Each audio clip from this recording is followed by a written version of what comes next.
Good morning. Good morning to everyone. If we could get quiet and seated. I want to thank you for joining us for one of our most honored traditions here at Wimberley ISD, and that is our Veteran Day ceremony. I just want to remind you of something too. How many of you were here back whenever we had this ceremony in the Texan football stadium? Can you imagine having that out there this morning? I want to remind you of something too. I don't know if I've ever told this story, but I'll never forget the last day that we had, the last ceremony that we had at the football stadium. Many of you know Mr. Bill Johnson, who has, his ultimate dream was to go home to the Lord. Well, that has happened, and so Bill is shining down on us, but I'll never forget, he came to me, and he lifted up his jacket, and he pinched his skin. And he said, Dwayne, he said, many of my veteran colleagues, our skin is not getting much thicker. So please, next ceremony, get us a tent and some heaters. And he just gave me a list. And so from that point forward, we've now started having this ceremony in this gym. We start bringing people in here at 9 o'clock. This is not everybody.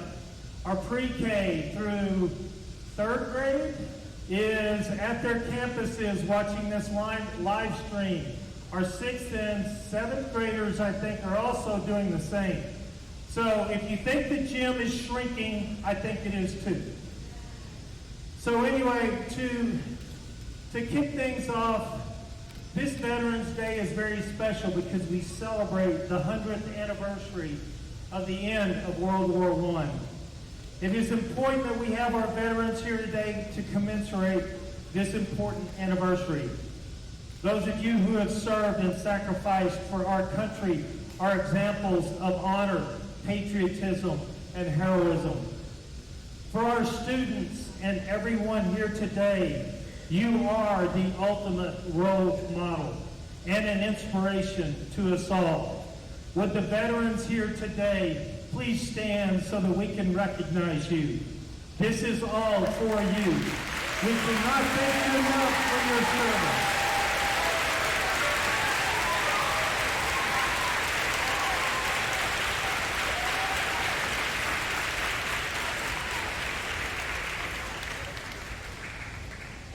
Among your ranks, veterans who work for Wimberley ISD, we are especially grateful to them for their service and the important work that they do every day to make WISD a great school district.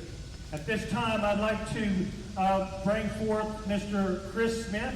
He is the president of the Wimberley Education Foundation, and they have a special recognition for each of our WISD veterans. Chris, we want to thank you guys and this organization. You guys have, over the years and this last year, funded over $25,000 worth of grants to our teachers. So thank you, Chris, and the Education Foundation.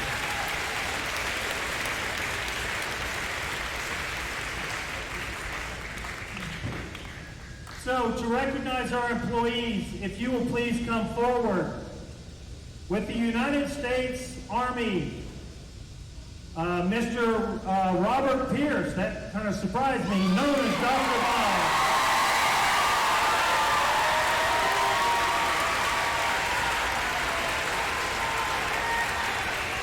Mr. Richard Stickton, with our Transportation Department. Thank you, Richard.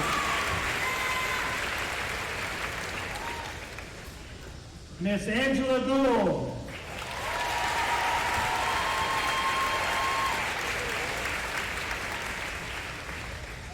And one of our SROs, Brian Bedingfield, U.S. Army.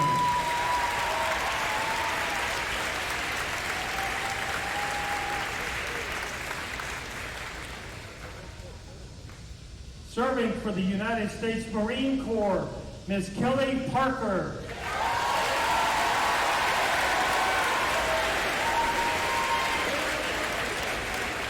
I said this. I'm sorry, Kelly. And one of our custodians, Mr. Chuck Larson.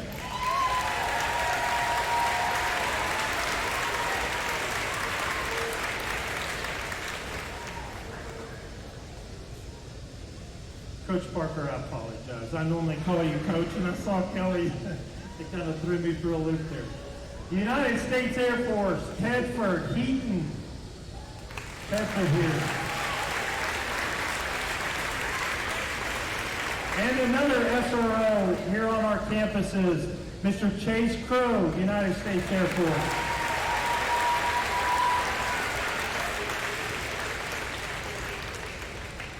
And with the United States Navy, Mr. Richard Mendez. Richard here. Well, thank you, Chris. Appreciate it. Thank you very much. At this time, I'd like to congratulate the WHS students who have also committed to the military.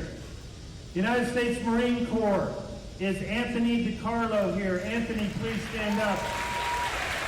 We appreciate your future service. With the United States Navy, Damian Haywood and Justin Snars, would you please rise? We appreciate you guys. With the United States Air Force, David Hughes. David, would you please rise? With the United States Army, Yasena Lade. With the United States Army National Guard, Reese Hildebrand. And with the United States Army Reserve, Charles Hamby Jr. Charles. We know you guys are going to do great things, so we just appreciate you already making this commitment at such a young age. Thank you very much. Together here with us today, I also want to welcome some distinguished guests and the Wimberley ISD Board of Trustees who are with us today. So as I call your name, would you please rise? I don't know that everyone is here, but we would sure like to recognize you. The City of Wimberley Mayor, Susan Jaggers. Is Susan with us today? Give her an applause. Thank you. Our Wood Creek Mayor, William Shell. Phil. Thank you, buddy. Our County Commissioner, Mr. Lon Shell. Thank you, man. Our Justice of Peace, Andy Cable. Thank you, Andy, for everything you do every day for this school district. Thank you. Our Hays County Sheriff, Sheriff Gary Cutler. Thank you. It's like me, my kids have already graduated, but we got grandkids here at WISD, don't we, buddy? That's awesome. Our Hays County Precinct 3 Constable Ray Helm.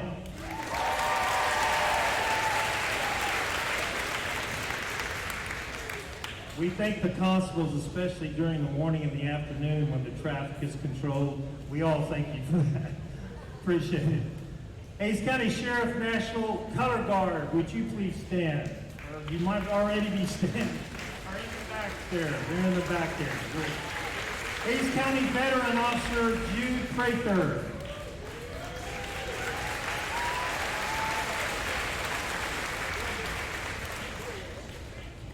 Wimberley Fire Chief Carol Sikas. Is Carol with us today? DFW Oldham Cummings Post 6441 Commander John Thompson.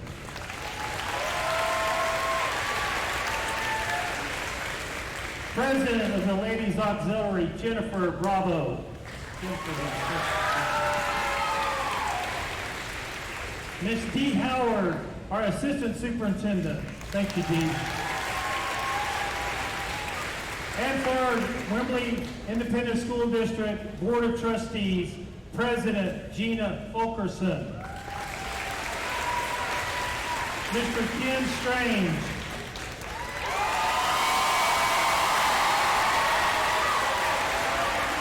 Tracy Maxwell. Lori Olson. Tina Pennington. I don't think she's here today. Mr. Joe Malone. And newly elected Rob Campbell.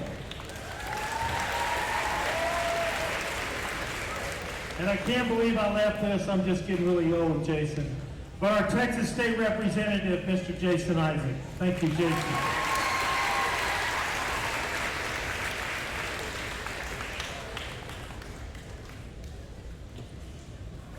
Thank you, Dwayne. Jason Isaac, State Representative for House District 45 for about 2 more months. I wanted to take the time to honor the Wimberley Independent School District because they honor our veterans. So I have a flag flown over the Capitol of the state of Texas here for Wimberley Independent School District. Thank you so much for honoring our veterans, and thank you to our veterans.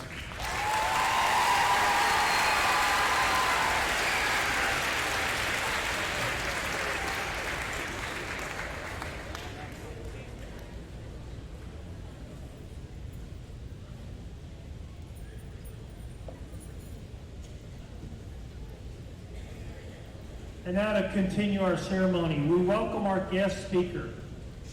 This gentleman is a Navy veteran who spent 6 years stationed at the submarine base in Charleston, South Carolina. He also served aboard the USS Nathaniel Greene, one of the original 41 ballistic missile submarines. After leaving the Navy, he enjoyed a 35-year career working for consulting engineering firms throughout the state of Texas. He and his wife of 40 years, Diane, have 2 sons and 3 grandchildren. Please give a warm Texan welcome to Mr. John Thompson, the commander of our local VFW Post 6441.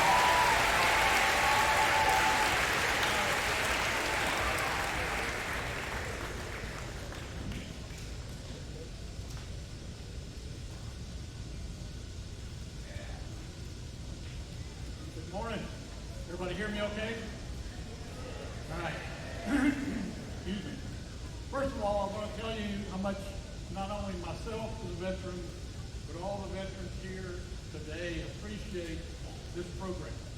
I was talking to a fellow veteran before the program, and we were talking about the fact of how many high schools, any kind of schools, continue to have these types of programs for veterans each year. And I don't think there are many, and I want you to know that we appreciate your efforts to do this for us very, very much. So thank you. Give yourself a hand.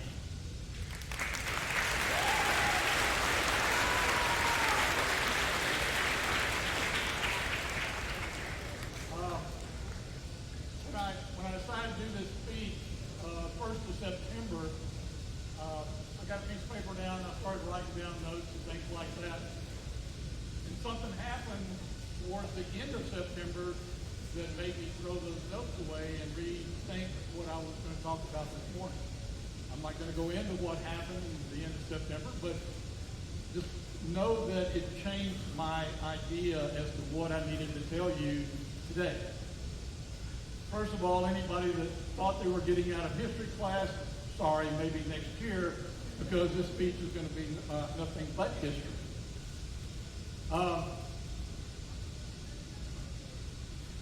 As you probably know, as Mr. York stated, Sunday is the 100th anniversary of the end of World War I. World War I on Sunday will be November the 11th. In 1918, on November 11th at 5 a.m. in the morning, they signed an armistice agreement that actually ended the fighting between the Allied forces and Germany.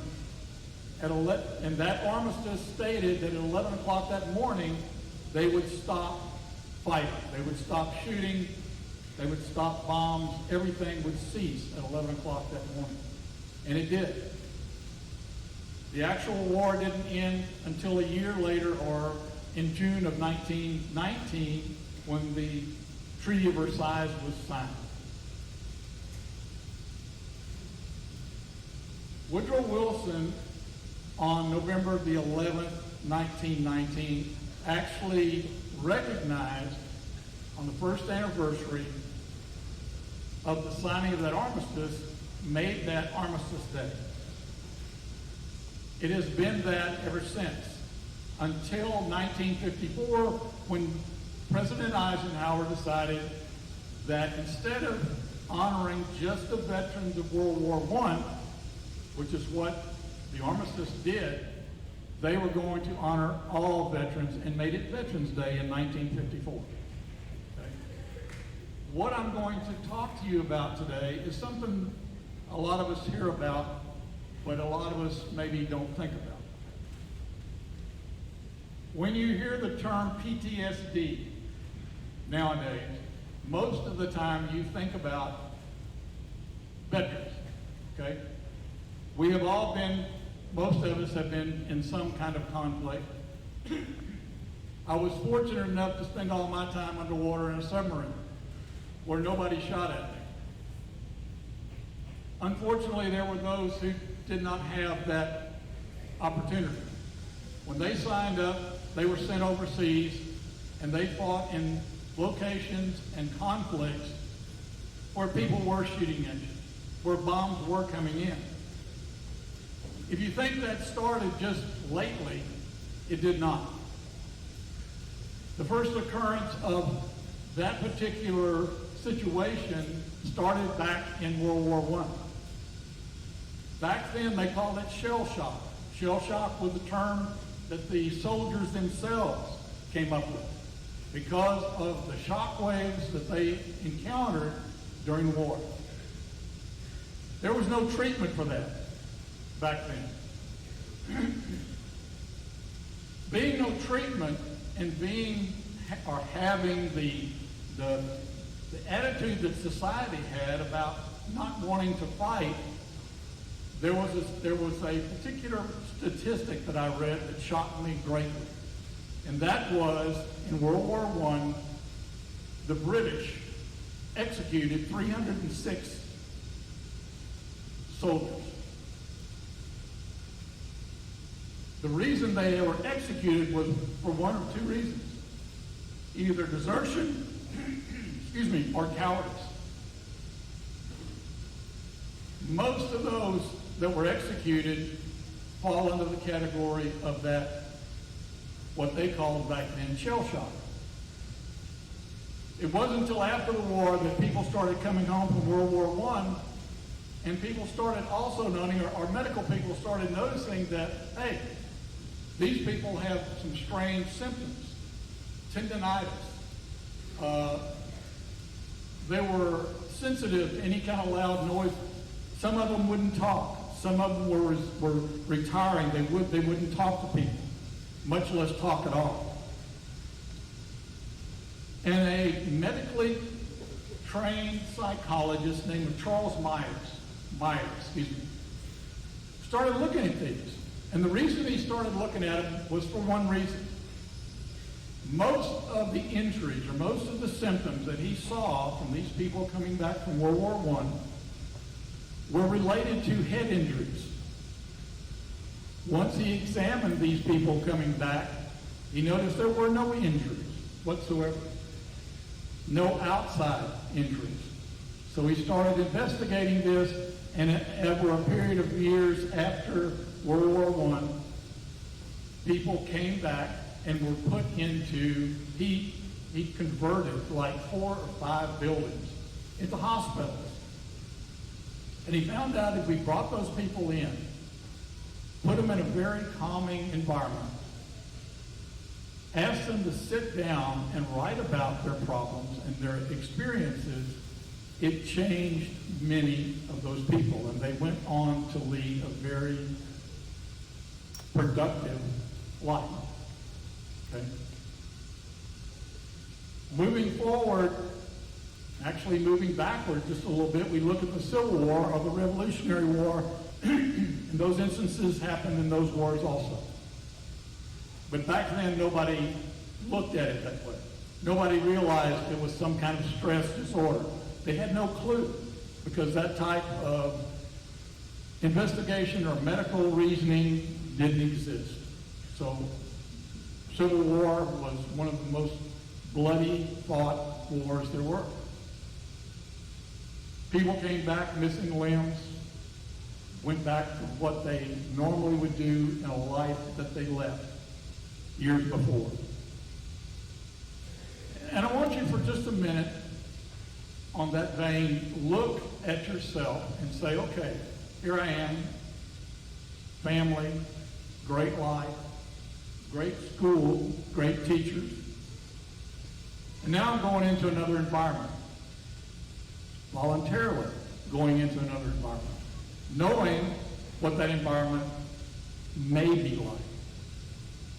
But coming back year, 2 years later to that same environment, and the environment hasn't changed, but the person has. The things that they witness, the things that they go through, changes those people, sometimes forever, sometimes not. They say that probably 30%, and this is just an estimate, 30% of the people that came back from the Vietnam War had PTSD. That's a erroneous, probably, estimate. There were many more.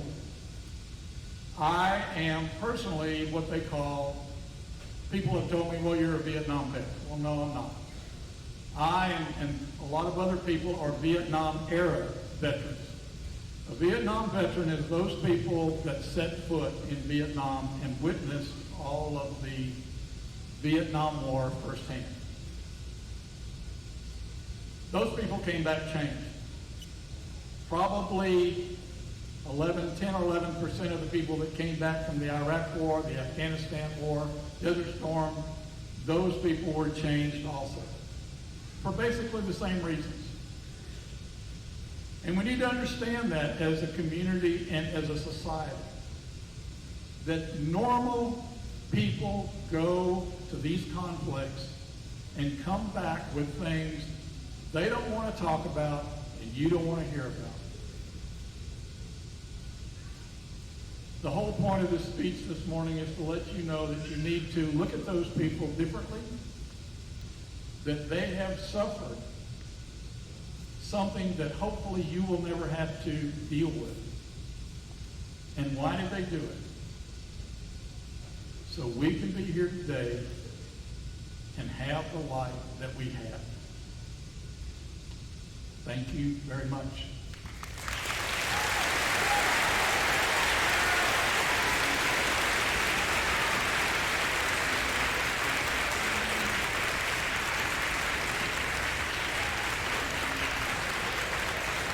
Okay, thank you.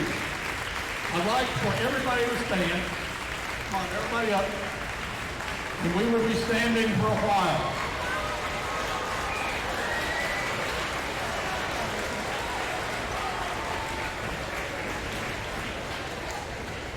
Next thing on the agenda, we are going to have the presentation of the National State Colors by the Hays County Sheriff's Color Guard. And band will play the National Emblem March next.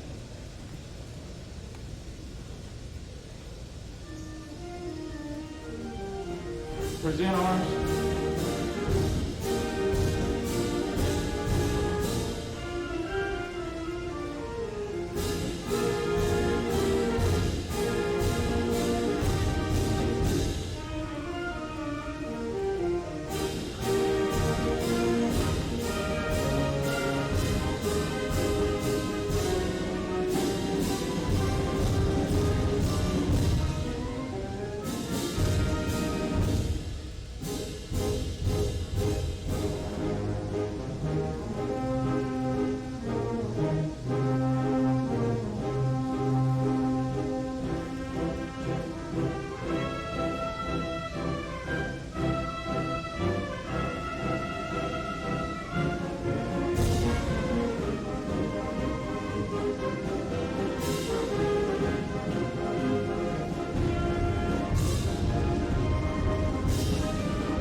Thank you.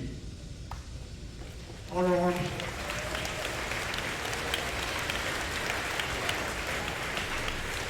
We will now have the raising of the flags by the local Boy Scout Troop 127.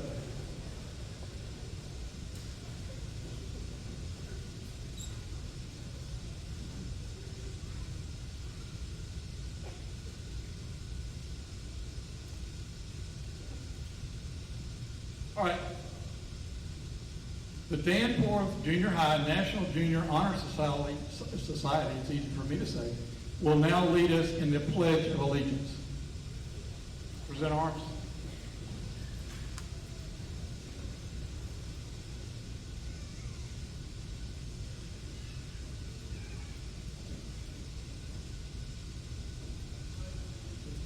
To the flag of the United States of America, and to the republic for which it stands, one nation, under God, indivisible, with liberty and justice for all. We'll now have the national anthem by Danforth Junior High and Wimberley High School Choir.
We will now have America the Beautiful by Jacobs Well students.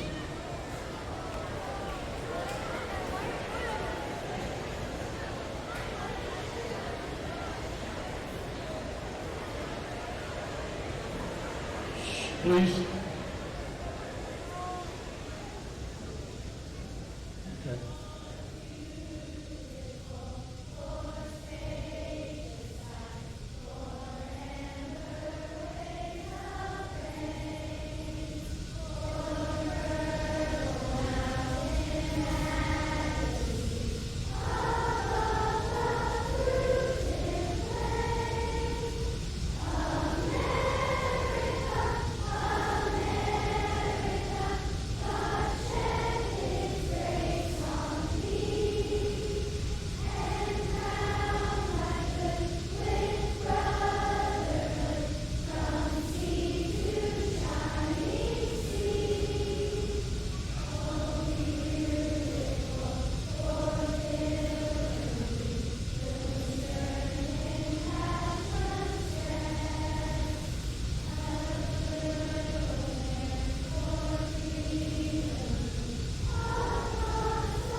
you.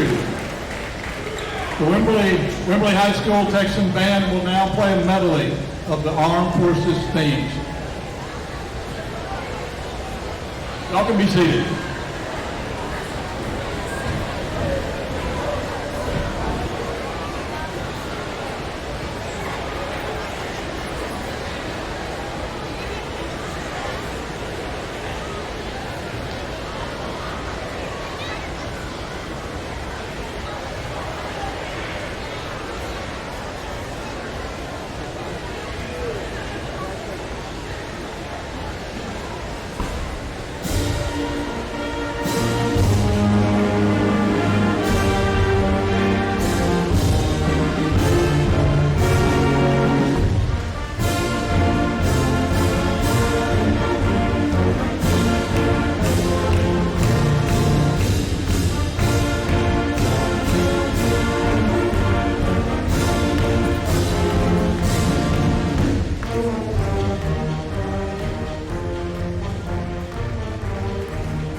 All right, one last thing. Obviously today is Veterans Day, and it is, or will be, Veterans Day, and it's to honor all veterans that are still here and also the veterans that have departed us. What I would like for you to do right now is please stand, remove your hats, and let us have a moment of silent prayer for all the veterans and those that have been departed.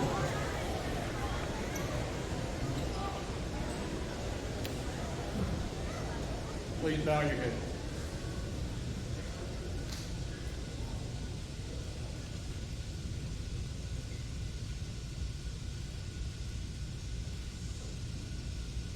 Thank you. Thanks to the high school. Thanks to all of y'all for being here. I'm going to turn this over to Mr. York.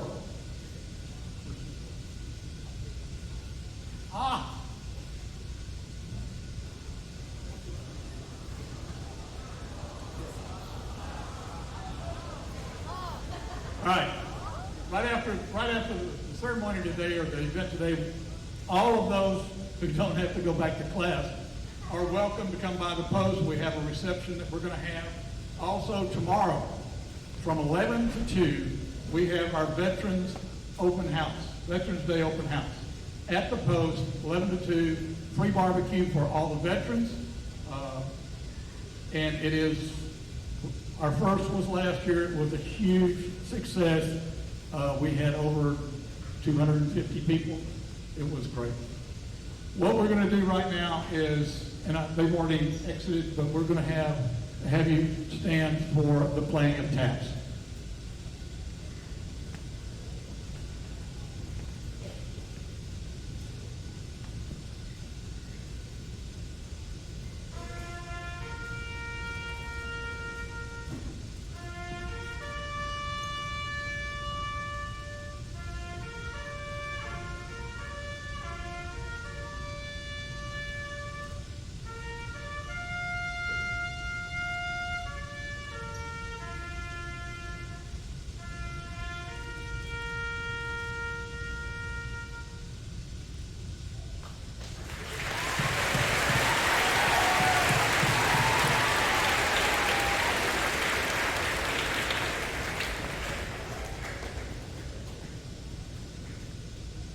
So, we just want to thank you for spending your morning with us and helping us commemorate this important anniversary of Veterans Day.